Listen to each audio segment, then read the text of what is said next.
Hey besties, it's Honeybee. Welcome to my couch. Today we are talking about Emily Rath's Jacksonville Rays series. The first book is Pucking Around. I actually don't have my copy of Pucking Around because I lent it to a friend. But on me I have Pucking Wild and Pucking Sweet. And I cannot tell you how excited I am for Pucking Strong, which is the next book in the series to come out. I also have read both Pucking Ever After, like Pucking Ever After 1 and 2 novellas. So that's that. I also, when I started listening to Pucking Around on like Spotify, and included in that is That One Night, which is like the prequel novella, so to speak. So let me be so real. I am in my hockey gear. This was like my first dip into specifically hockey romance, and I ate this series up. I love it. Love it. So I'm very excited to talk about it today. As your sommelier, this series pairs well with just like a comfy couch, some comfort food, maybe a nice, like, you know, those big bottles of water that remind you to like drink water every so often. I don't know. That's just the vibes I'm getting. So, as far as a non-spoiler review of the Jacksonville Rays series, I rated everything 5 stars. All the books, all the novellas, easy 5 stars. I love them a lot. They're a lot of fun. I highly recommend them. They're definitely spicy, and a couple of them have more than one love interest. So, I mean, obviously, if that's something you're into, yeah, great. Like, why choose? And then they all get along as like a family, and it's just... I ugly cried for some of it. Definitely at the end of Pucking Wild. It's really sweet. And the like Ever After volume 1 and 2, there's a lot of little bits in there that is definitely worthwhile to read, just because it, not that these books don't have closure, like you could just read these and be like, cool, got the closure I needed. But the Ever After just kind of gives like little, like a chapter here, a chapter there of like different things happening, which is really sweet. And it's really cute. And I really enjoyed this series. Like, not, like, I'm not kidding. Like, I've seen some people on like TikTok be like, it wasn't it for me. And like, I get it. It's fine. I loved it though. And I highly recommend it. Again, to the point where I don't even have my copy of Pucking Around. I lent it to a friend because I'm like, girl, read it. You gotta read it. You gotta read the series. And I'm so stoked for Pucking Strong, which is coming out so soon. So soon. I'm so excited. If you would like to hear me talk about Pucking Strong after it comes out, please let me know. I will do, absolutely. I probably will anyway. Anyway, That One Night is like the prequel series or prequel novella. It is about Rachel Price and what's his name? Jake, I think Compton. And they meet at a hotel. They're both like halves of a set of twins, and they just have a good time. Like, they meet, he saves her from like some creep, like he pretends to be her brother, like, that's my sister, leave her alone. And yeah. And they have their moment, and it's like no names, no jobs. This is just one night, and I'll never see you again. And they're both like caught up on that. So when Pucking Around starts, Rachel's going into it thinking like she's never going to see this man again. But she gets a job as like a sports like doctor. I don't know, not quite physical therapist, but she's like the team doctor or one of the team doctors. And she rolls up, gets picked up on over to the airport by one of the guys. He's like an equipment manager. His name's Caden. Is it Caden Stanford? That might be his last name. But don't worry. We get new last names. We're not there yet. I think it's Caden Sanford, because they call him Sanny. Anyway, he picks her from the airport. She drops some like personal items out of her bag that he sees, and he's like, "What is this?"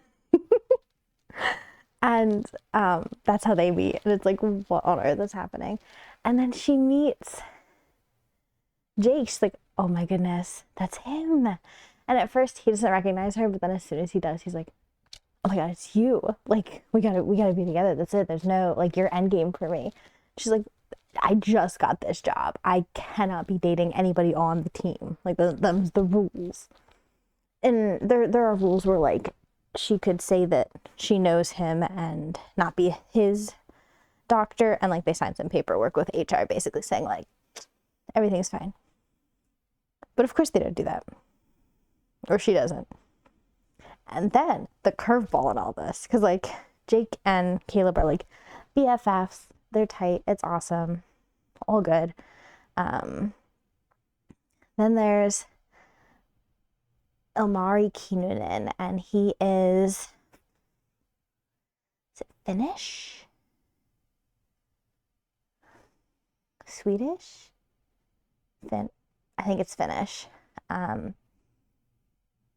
And he's like the best goalie on the team, or the best goalie like around, but he's on the team and he's really, really good.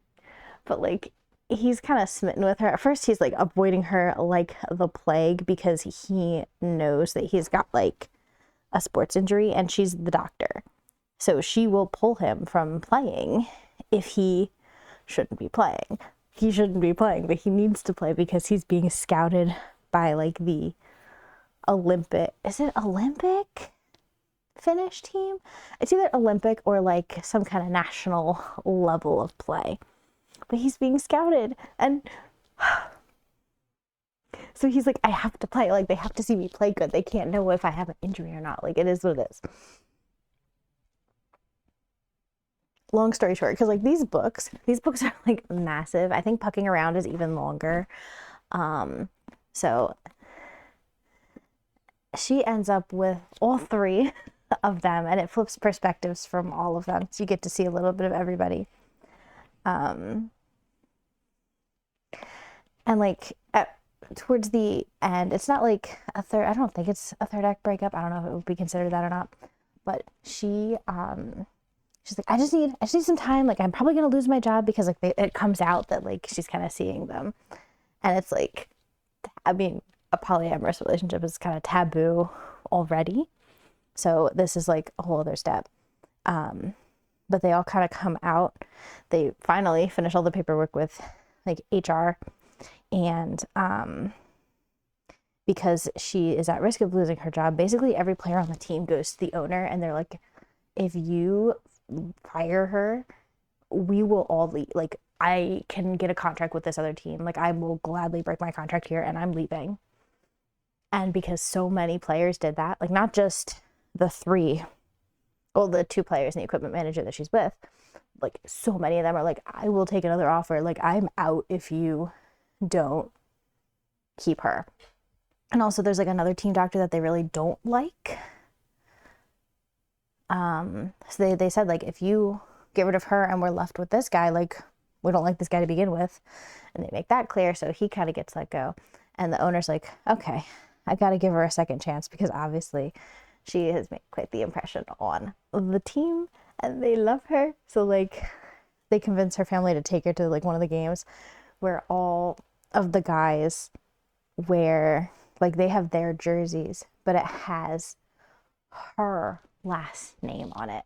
So basically all of them take her last name. So instead of Jake Compton, he becomes Jake Price. And then instead of Caleb Sanford, he becomes Caleb Price. Instead of Elmari Keenan, he becomes Elmari Price because that's her last name. So like they're wearing her last name on their jerseys. And then like they make like a silly, like almost like bet. It's like, if you win this game, because it's like finals or something, it's like a good game. It's like, if you win, like we'll get married tonight. And then they do. So the way that they do the marriage is like Jake and Caleb, like they've kind of discovered that not only do they like Rachel, they like each other as well. So Jake and Caleb marry each other, and then Omari and Rachel marry each other. But like they kind of like legally it's two separate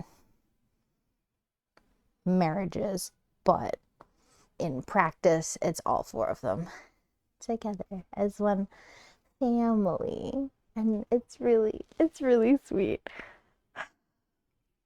And then like the Ever After books with the additional like chapters, oh my god, like Emily Rath had no right. If you know, you know. All I'll say is like the dentist story, where Omari takes Caleb to the dentist, and then everything that follows. I was like ugly crying. I'm about to ugly cry again just thinking about it. It's so good. So good.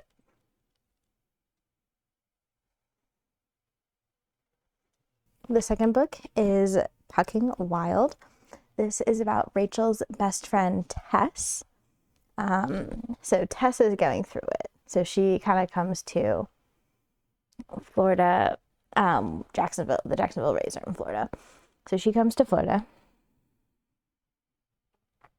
And oh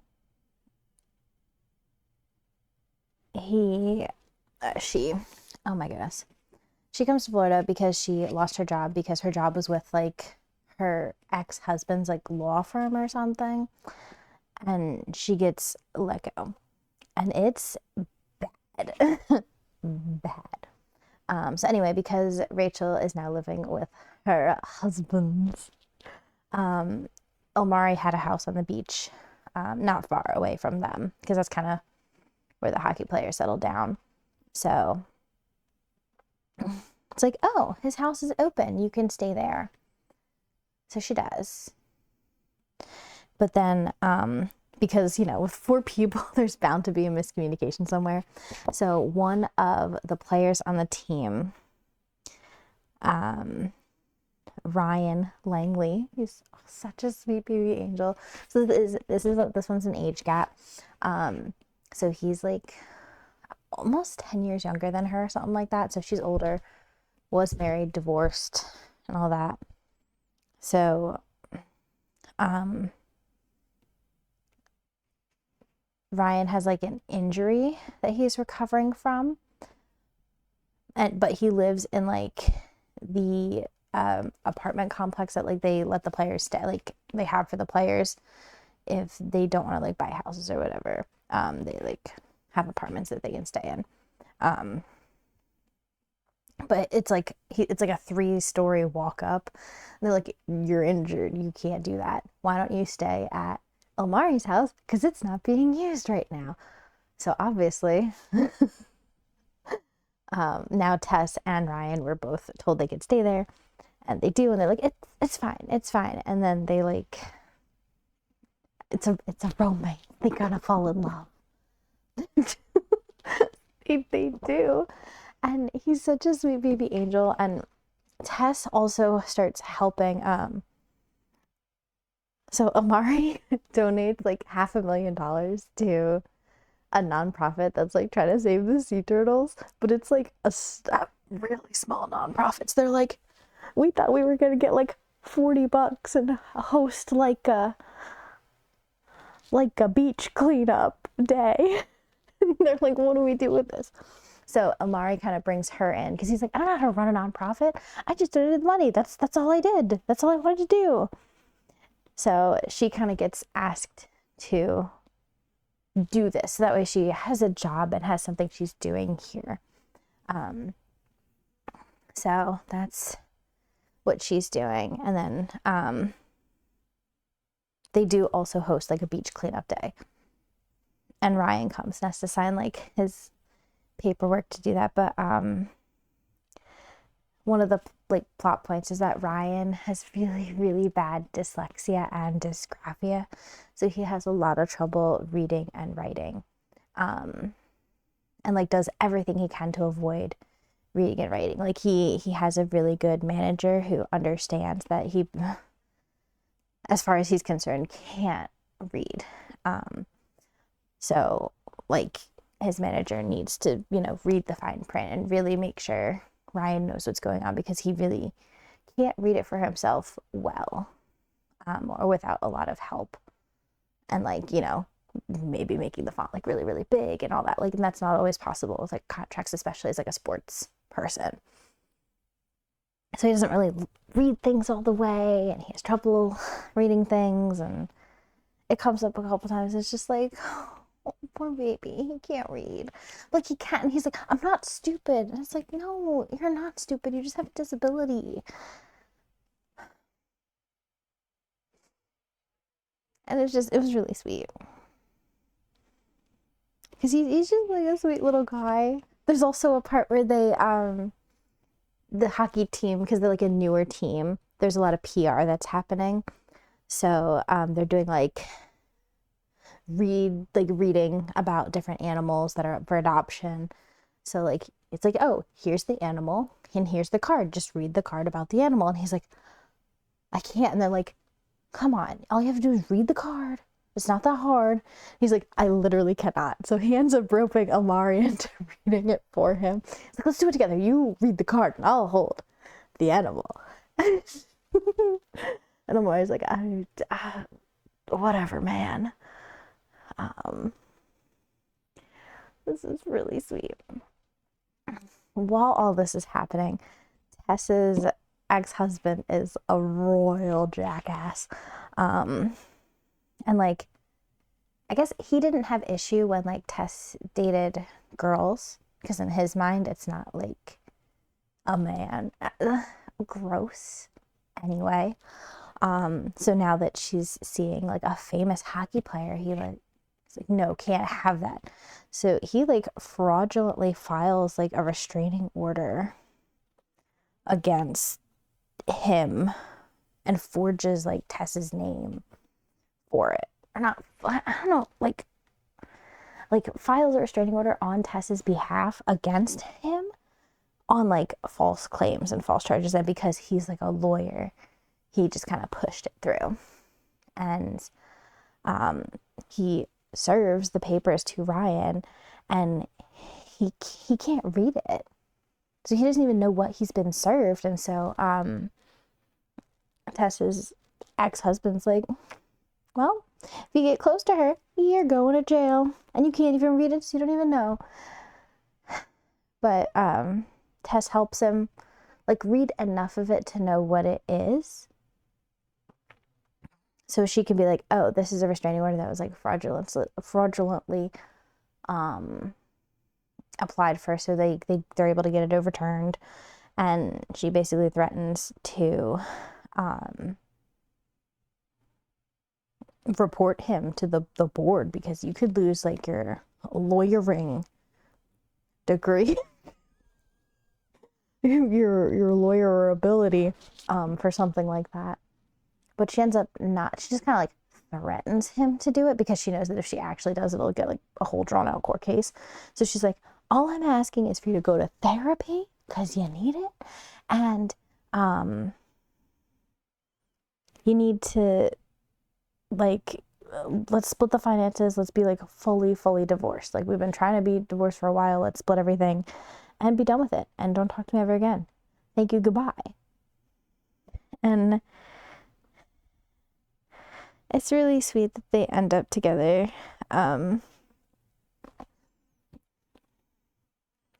Ryan's just like a sweet little baby angel.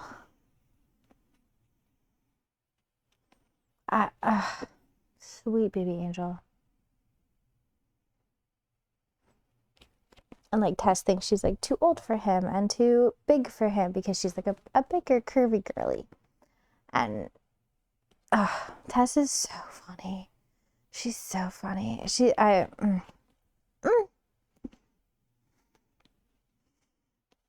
And then like in the Pucking Ever After, they get some follow-up chapters as well. I believe like almost all of them start families. Like every group or couple, they're all having babies, and it's just really cute.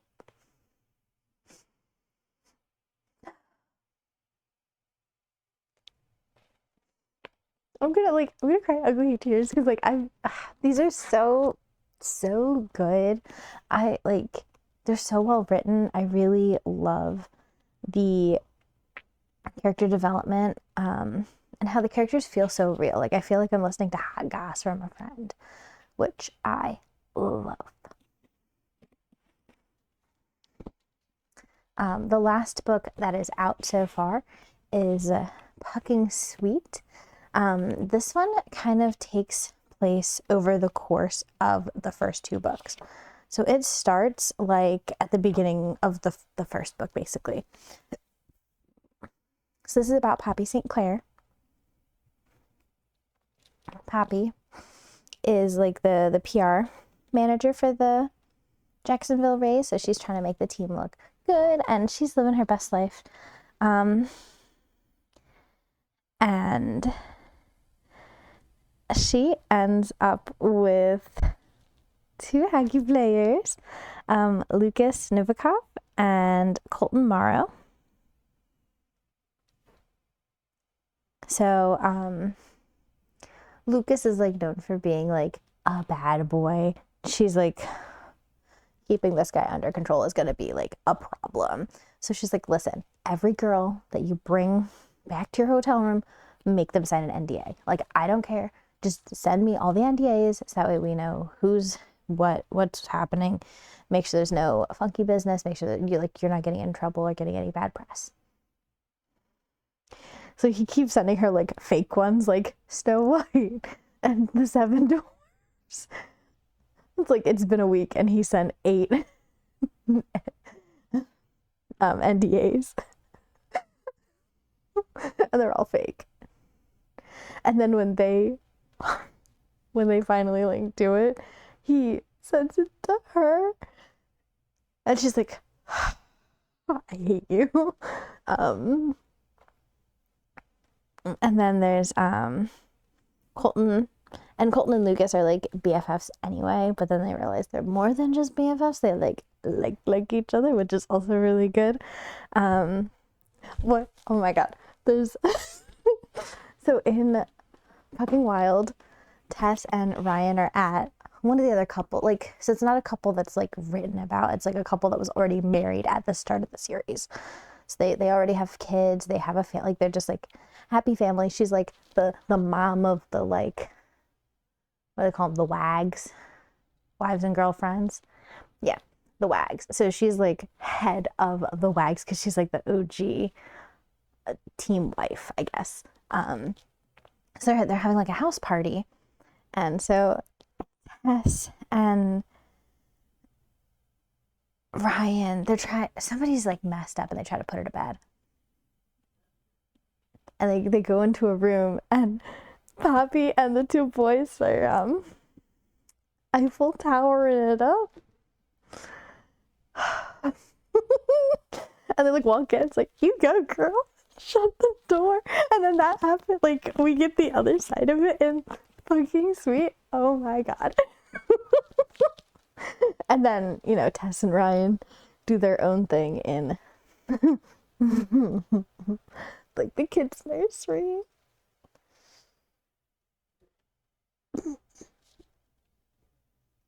it's a whole vibe. But with Pucking Sweet, because they're a throuple, there's no way that they can like get legally married, so they don't ever get married. They just kind of vow to each other to be together in this situation. And then also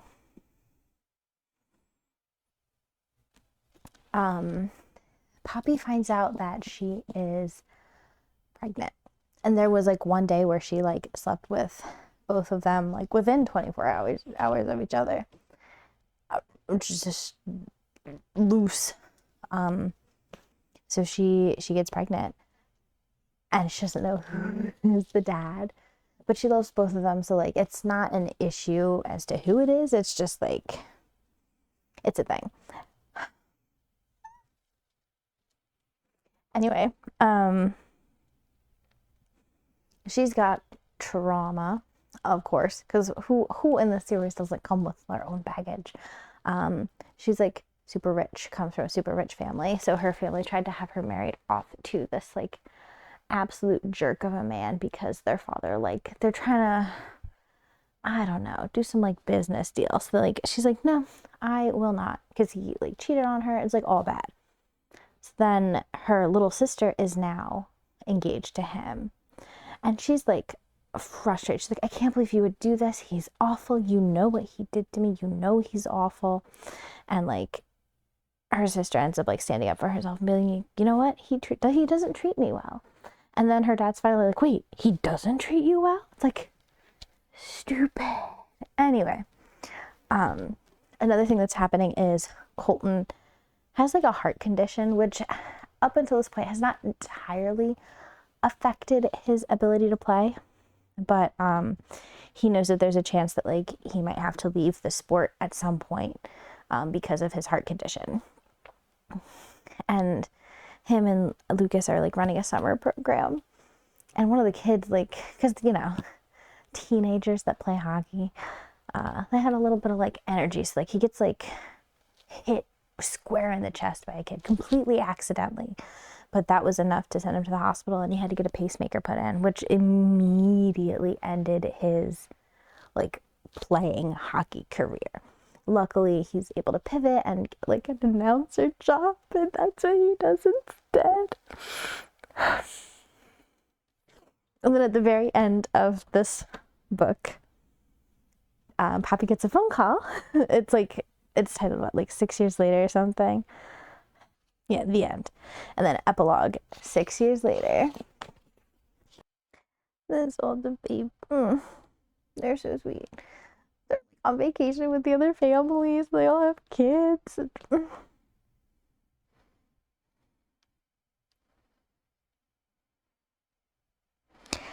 Yes.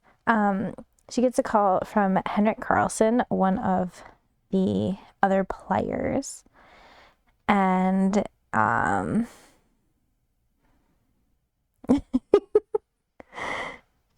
like, I got married and I need help defrauding like the US government and the Swedish government. And she's like, I cover PR, not fraud. He's like, no, I married Teddy, and he's like one of the PT guys. So Henrik's, I guess, sister passed away and left his niece and alone. So he's trying to get custody of his niece, but because he plays hockey and he's really busy, he needs to, you know, have some help. So the PT guy's like, I'll do it. I'll marry you. It's giving Chuck and Larry vibes. I now pronounce you Chuck and Larry. Like where the guy from King of Queens and Adam Sandler get married for or not tax benefits, like insurance purposes, like that kind of thing. They get married on the pretense of like they're just trying to provide a stable home life for Henrik's niece so they can like adopt her and bring her back to the US because she's got no other family that can take her in. But Henrik's a hockey player and has like a really busy season, so like obviously someone has to be available for her. So I don't know. I'm assuming that it starts off with marriage of convenience and will turn into more than that, because let's be real, it's a romance.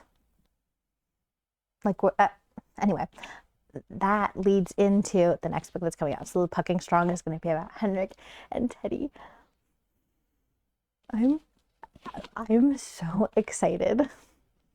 Also, I found out that Emily Rath is coming to like a relatively local bookstore.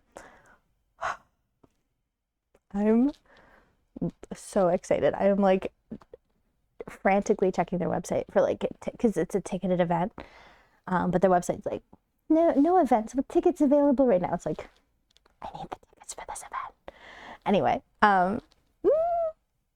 the series is so good. I highly recommend it. The spice across all the books is very spicy. It's really good. It's so good. And like, I really enjoy the characters. They feel very real. I feel very deeply for all of them, because they're all like, they're not perfect, but they're very likable. Like, I don't like when a character is so flawed that like you can't stand them. Like, every single character in this series has just been phenomenal. I do think Rachel and Jake and Caleb and Amari, like the Polly family, for lack of a better phrasing, I think they're my favorite of the book so far, or of the books of the series so far. But the series is so good. I highly recommend it if you're considering it. Again, so I have the next book like pre-ordered. It is coming to my house the day it comes out. I'm so excited. And I'm very excited to see what happens, because again, we get like at the very end of Pucking Sweet, we get like this little teaser as to what the next book's going to be about. I'm very excited to see where it goes and see how Henrik's niece kind of settles in, because it seems like it's later enough that a lot of the other couples that we've met have had families at this point and have kids that might be around her age. But it's just like, Then also watching Henrik and Teddy potentially fall in love. But let's be real, as a romance book, they're gonna fall in love. That's the rules, right? So thank you so much for listening to me talk about these books. I'll see you in the next one. Bye-bye.